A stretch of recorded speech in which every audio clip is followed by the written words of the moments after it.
Hi, Toni. Hello. Welcome. Thank you for being here today. Thank you for having me. You've been at Amazon for 2 decades now, 20 years. You've seen Amazon transition from bookseller to AI builder. And now you're heading up all things Alexa, from the ecosystems around it to the skills and even her personality.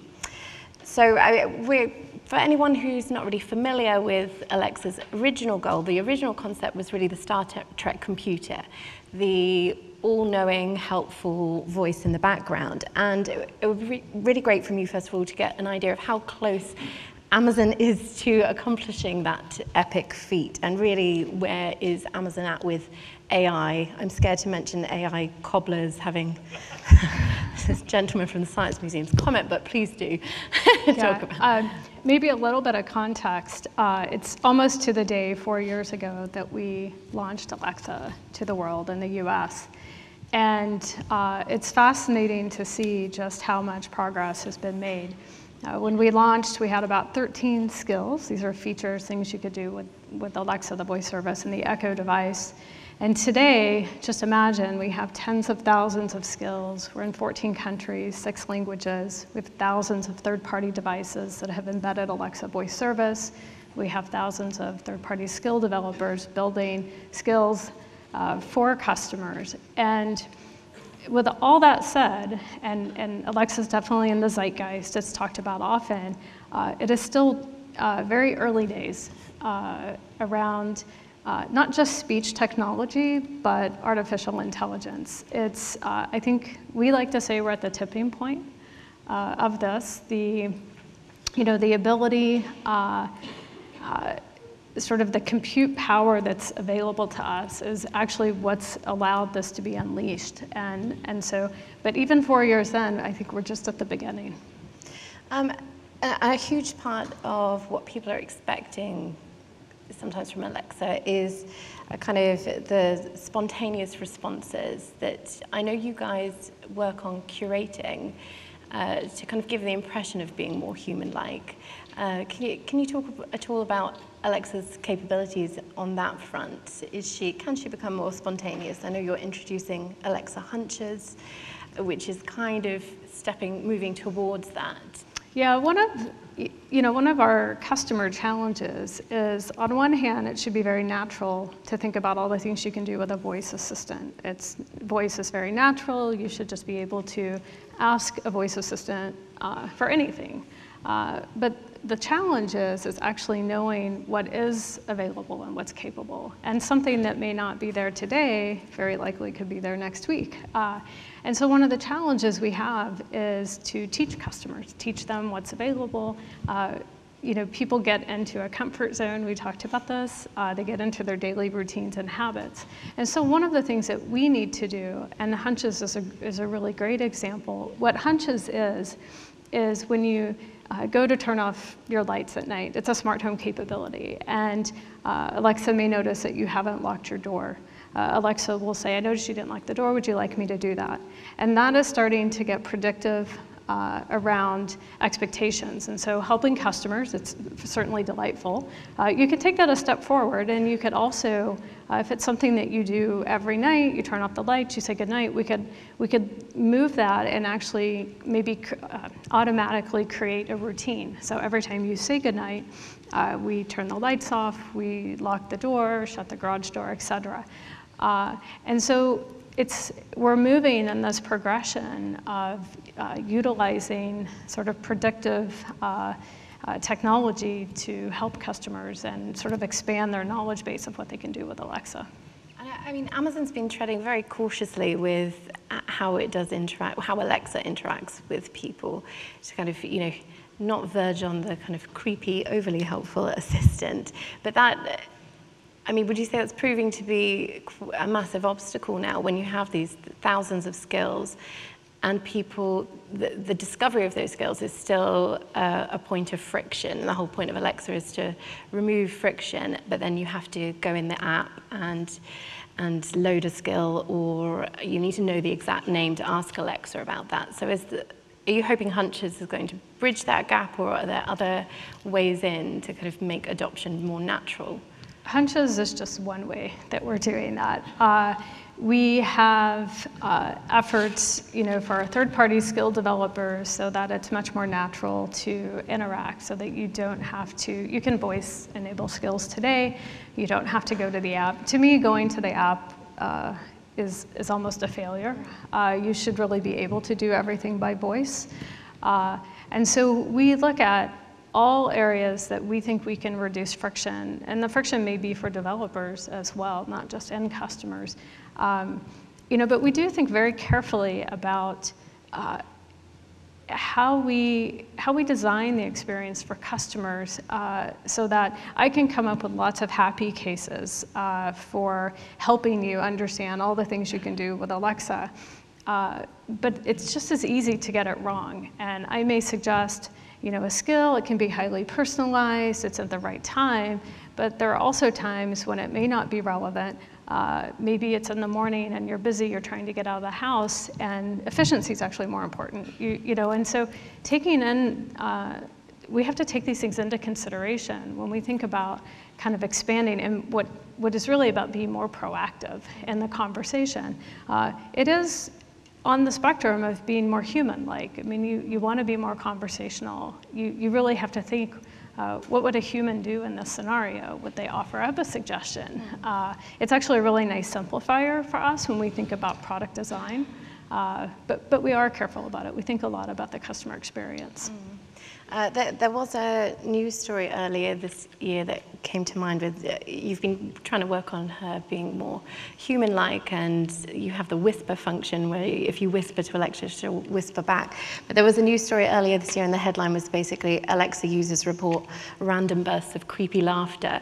And you thought, there's those moments where you think there was obviously a bug, but you're trying very hard to make it natural, and then poor Alexa, bursts into laughter at the wrong moment, and it's all ruined.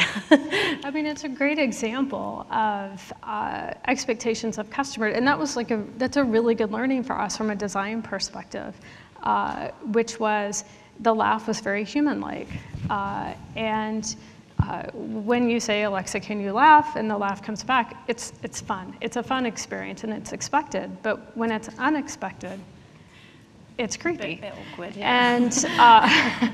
And so, we learned from all of these mistakes. And, one thing that we did there is that we actually just put in a preamble beforehand that says, sure, I can laugh, and then the laughter. And those are little tweaks around the experience so that customers, there's an expectation of what's happening. Yeah. And you don't want to surprise customers or end users of the service. And not too human. She has to flag up that she's a robot about to laugh. Yeah. Is the missing link emotion? We heard earlier talk about neuro AI changing storytelling from facial expressions, and that's something I spoke with your colleague Reid about in Seattle last year. He said the ability to understand nonverbal cues is the ultimate AI, and that would be genuinely more helpful, but how far are you from that vision, and is it actually really too much of a tricky area to go into considering said creepy factor? There's definitely still a lot of research to be done in this space, and I would say a lot of experimentation. It's very delightful from an experience when a voice assistant can be more human-like and be more conversational. Today, the experiences are they're more transaction-based, and we've launched some features, and they're still very early stages, but contextual carryover. So if you ask for the weather in London, it gives you the weather, and then you can say, what time is it there? And it carries over that context. And it's interesting because I actually think in some ways customers just expect that to happen. But from a technology perspective, it's not, it's still early days on our capability and ability to do that.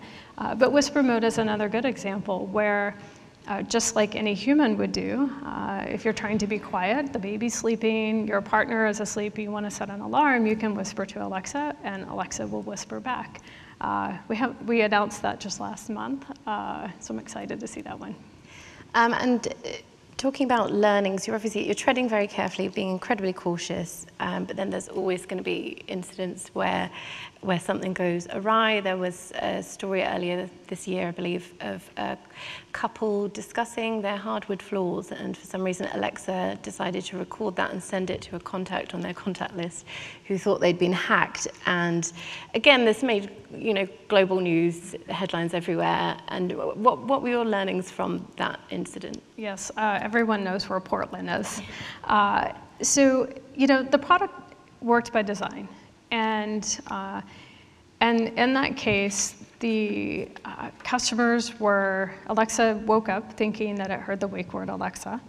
And despite our